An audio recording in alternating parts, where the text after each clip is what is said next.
Welcome back to Two Rail Fans. In the middle of a project here that we were hoping was going to go a little more smoothly, and that is adding DCC to our F7B unit.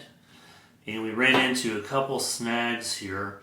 First of all, the other Athearn Genesis motor that we've gotten for the A unit that's already been completed came with mounting screws, and we don't have anything like that in this kit at all.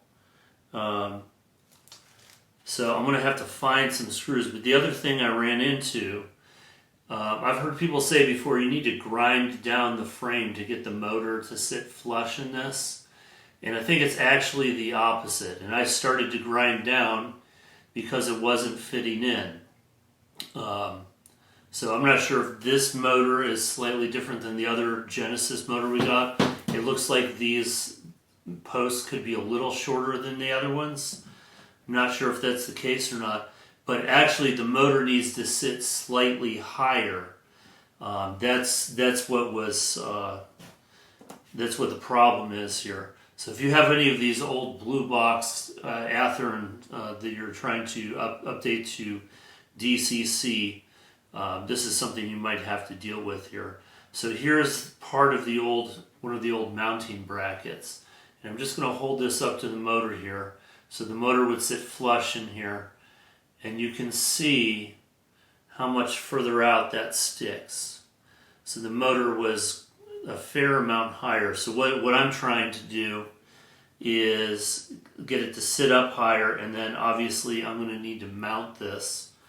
I have heard some people say they use hot glue to do this. I'm going to try and avoid hot glue, but if I can't find a screw, that's something I might do. So what I ended up doing is tripling up some polystyrene that I had here. And that polystyrene, we need about the depth of this here. So triple polystyrene is about enough to get that to sit at the right height. So I'm going to show you from the top here. I didn't clean out that one hole, but you can see that that's sitting pretty well in there, and it's not moving. All those pieces that I was about to grind out of there are holding that in place. So with that rise, I should be able to get this in where we need it.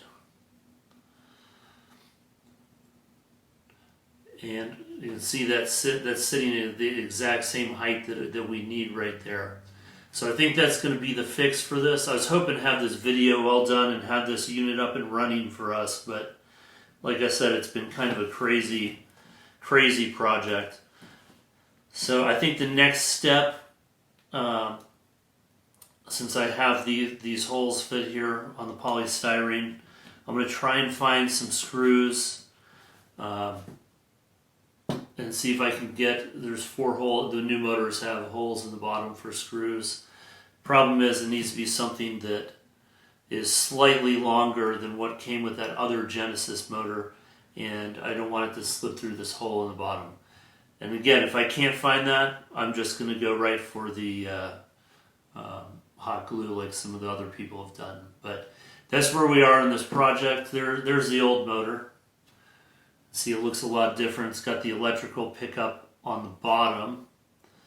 Again, the reason we like these Genesis motors, there's no need to isolate the motor from the frame. There's the plastic mounting bracket on the bottom.